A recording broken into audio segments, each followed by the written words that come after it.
बच्चों आज शुरू करते हैं physical science and environment class 10 का चैप्टर 8। चैप्टर का नाम है physical and chemical properties of matter. आज का टॉपिक है मेंडलीव पीरियोडिक टेबल, जो केमिस्ट्री का पहला पार्ट। चलिए तो आगे बढ़ते हैं। यहाँ पर तस्वीर में देख सकते हैं कि ये मेंडलीव है, जिसकी शॉर्ट हिस्ट्री लिखी हुई है, जिसमें लिखा गया है कि मेंडलीव ने मॉस्को यूनिवर्सिटी में एडमिशन लेने की कोशिश की, जहाँ से उसे रिजेक्ट कर दिया गया, जिसकी वजह से उन्होंने लास्ट में सेंट पीटर्सबर्ग में एडमिशन लिया, जहाँ पर उन्होंने सबसे पहले पीरियोडिक टेबल को डेवलप किया। और ये मेंडलीव की लिखी हुई हाथ से पहली पीरियोडिक टेबल है, जो शायद 1869 में लिखी गई थी।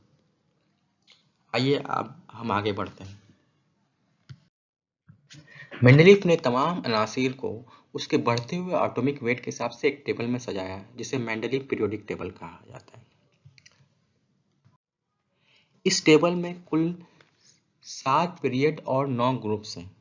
तमाम के तमाम हॉरिजॉन्टल रो को पीरियड कहा जाता है, जो कि 7 है। जैसे कि ये एक पहला पीरियड, ये दूसरा पीरियड, ये तीसरा पीरियड, ये चौथा पीरियड, ये पांचवा पीरियड, ये छठा पीरियड और ये सातवां पीरियड।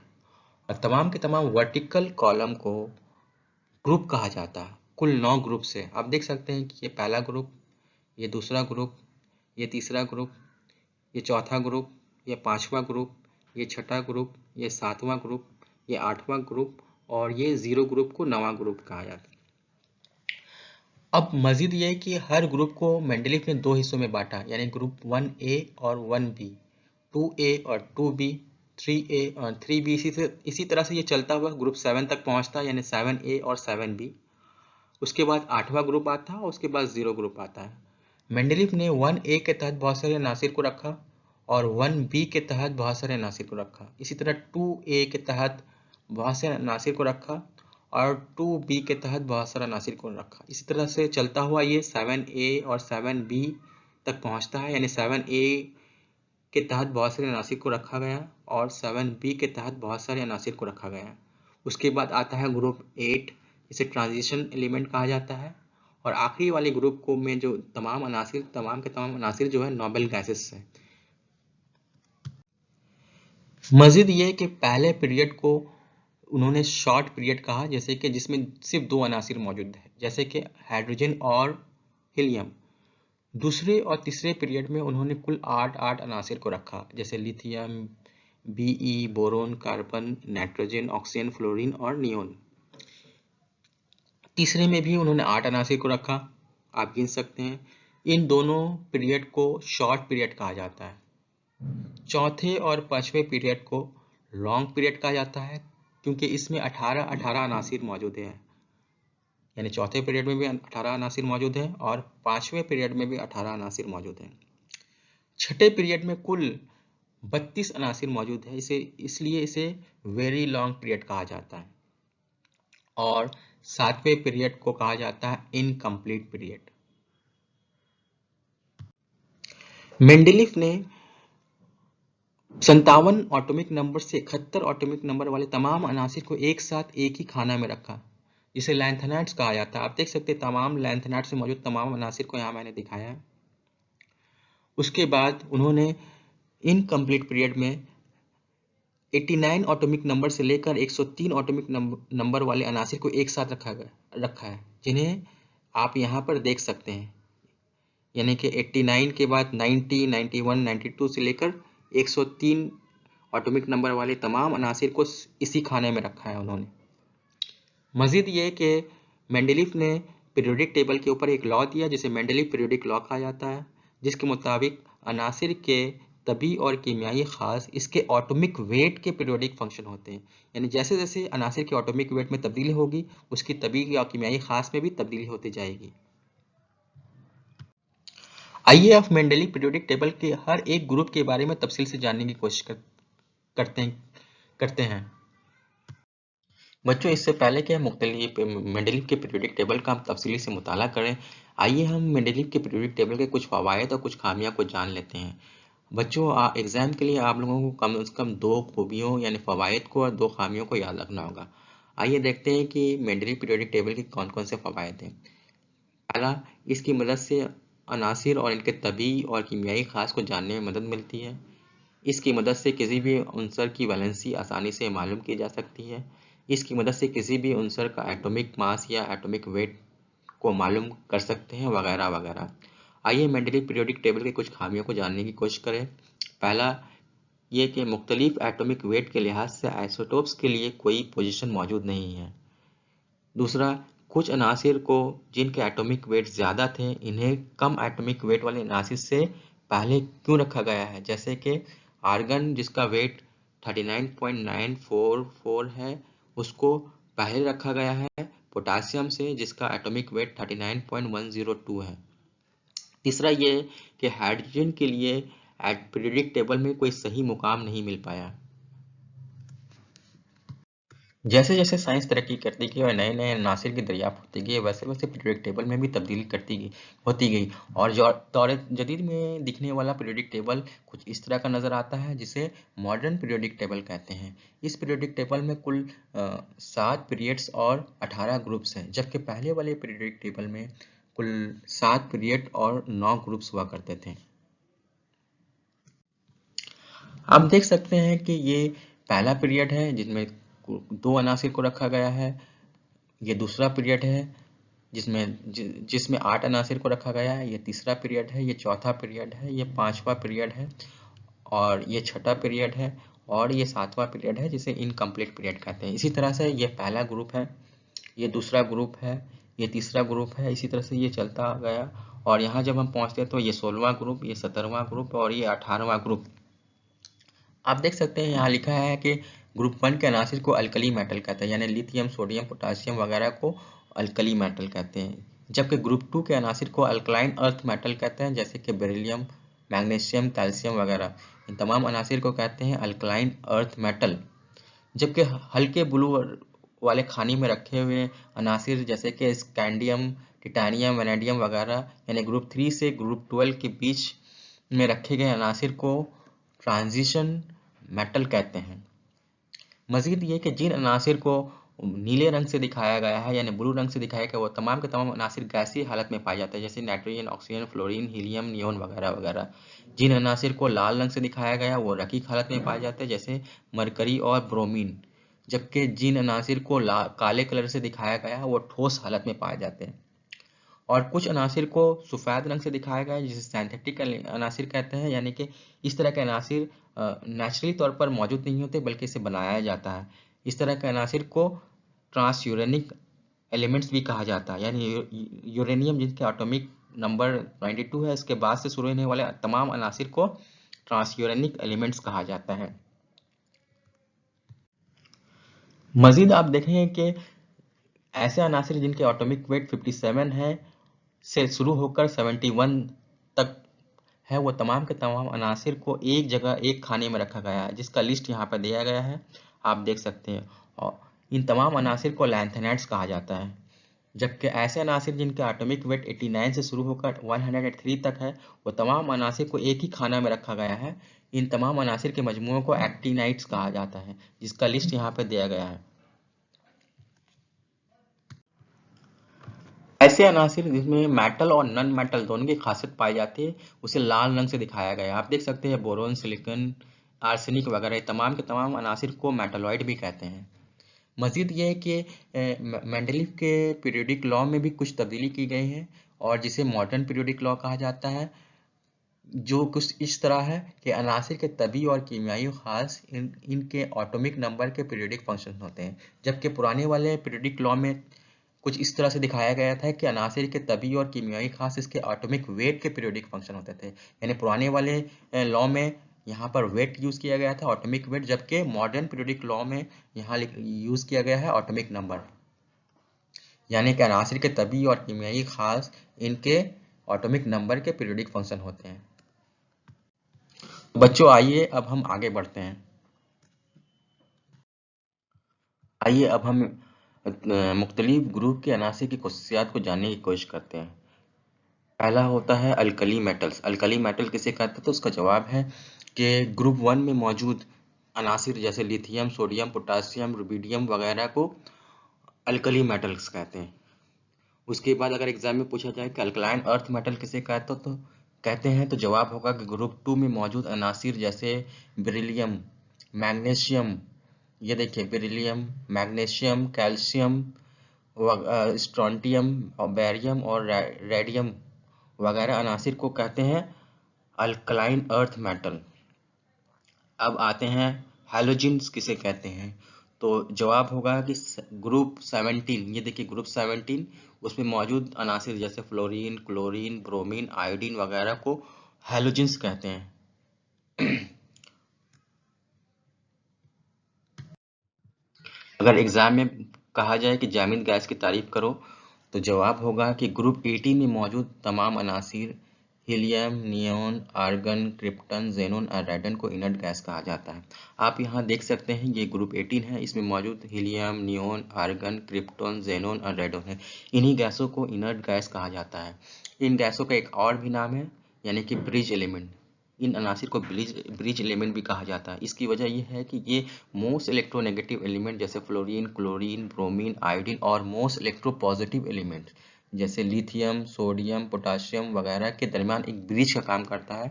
इसलिए इन तमाम अनासिर को ब्रिज एलिमेंट भी कहा जाता है। अगर एग्जाम में आपसे पूछा जाए कि ट्रांजिशन एलिमेंट किसे कहते हैं तो जवाब होगा कि ग्रुप 3 से लेकर ग्रुप 12 तक के अनासिर को ट्रांजिशन एलिमेंट कहा जाता है।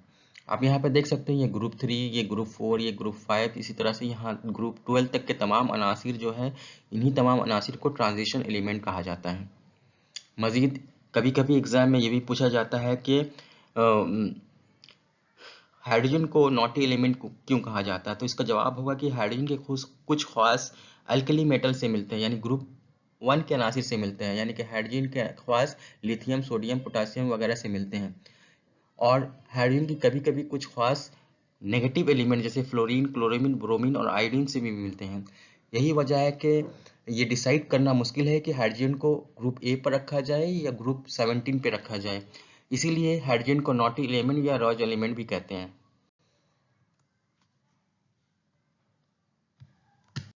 आइए अब हम समझने की कोशिश करते हैं कि किसी भी मॉडर्न पीरियोडिक टेबल में जो हम लेफ्ट से राइट की तरफ जाते हैं तो एटॉमिक साइज में इजाफा होता है या कमी होती है, और जो हम ऊपर से नीचे की तरफ आते हैं तो एटॉमिक साइज में इजाफा होता है या कमी होती है।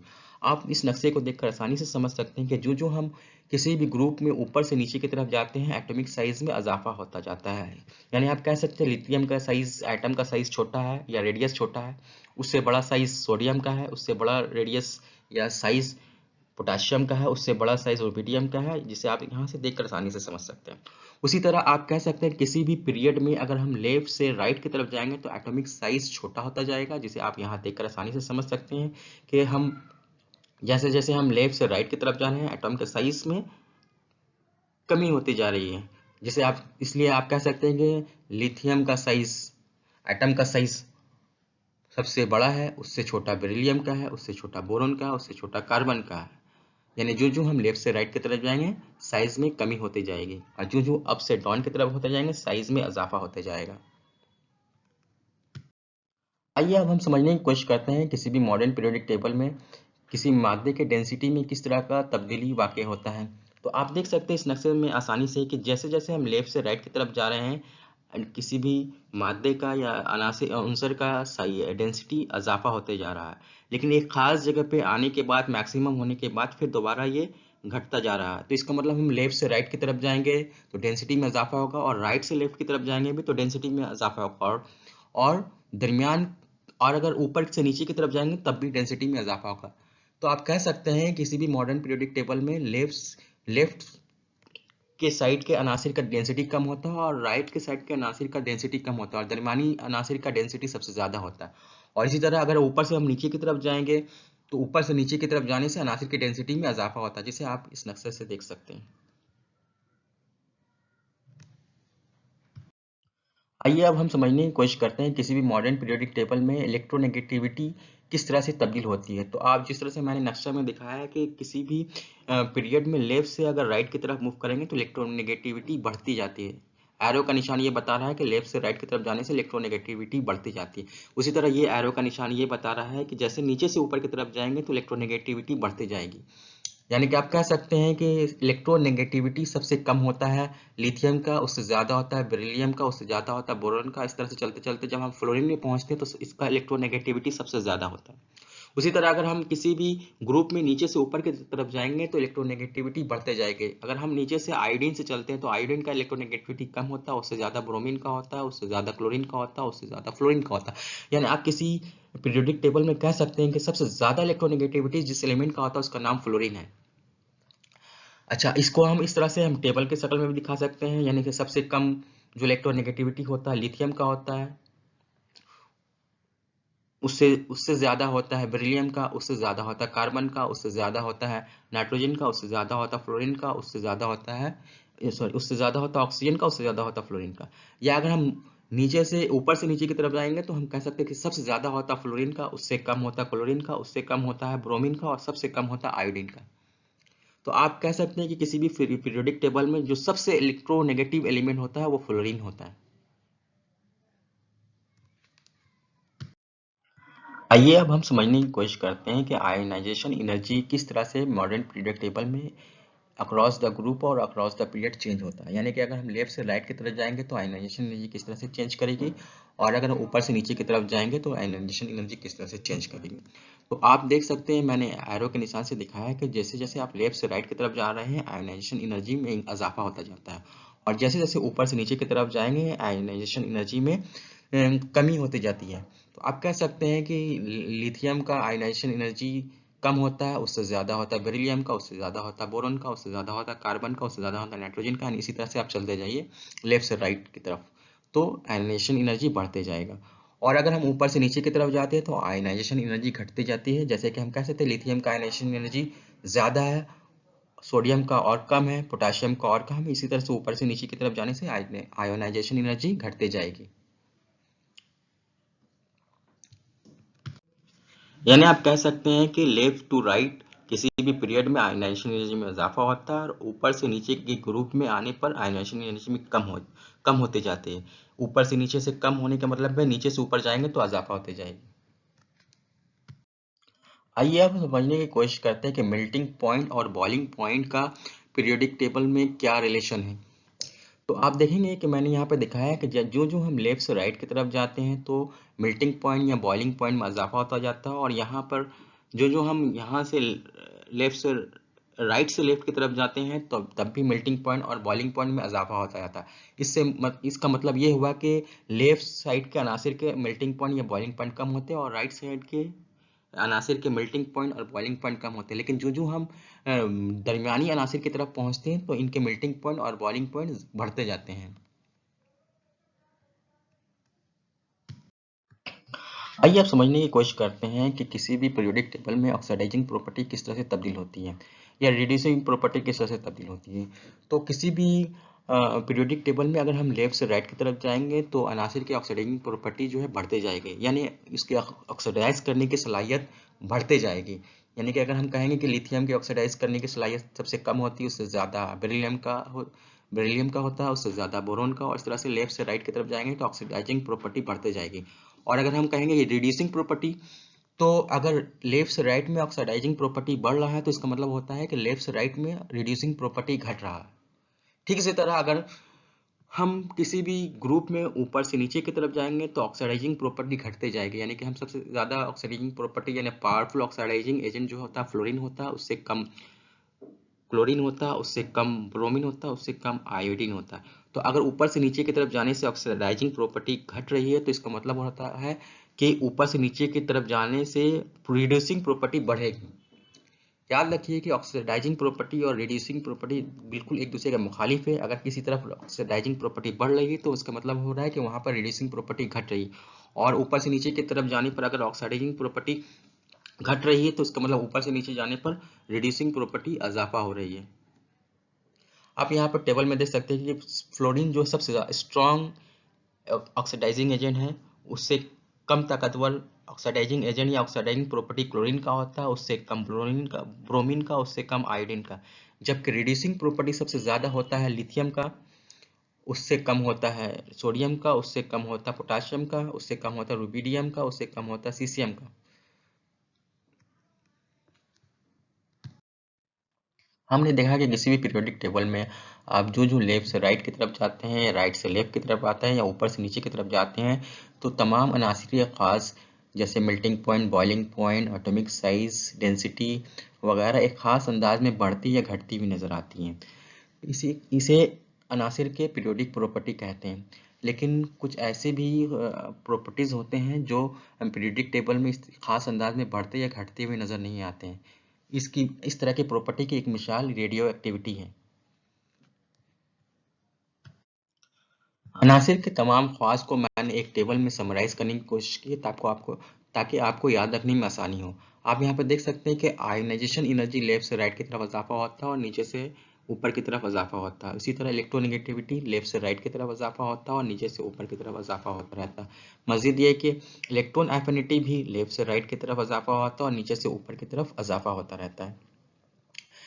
और नॉन मेटेलिक करैक्टर भी लेफ्ट से राइट की तरफ इजाफा होता है और नीचे से ऊपर की तरफ इजाफा होता है। जबकि लास्ट दो प्रॉपर्टी ठीक इसके रिवर्स होता है, यानी मेटेलिक करैक्टर राइट से लेफ्ट की तरफ इजाफा होता है और ऊपर से नीचे की तरफ इजाफा होता है। और एटॉमिक रेडियस राइट से लेफ्ट की तरफ इजाफा होता है और ऊपर से नीचे की तरफ इजाफा होता है। इस तरह से आप इसे एक चार्ट की शक्ल में याद रख सकते हैं आसानी से।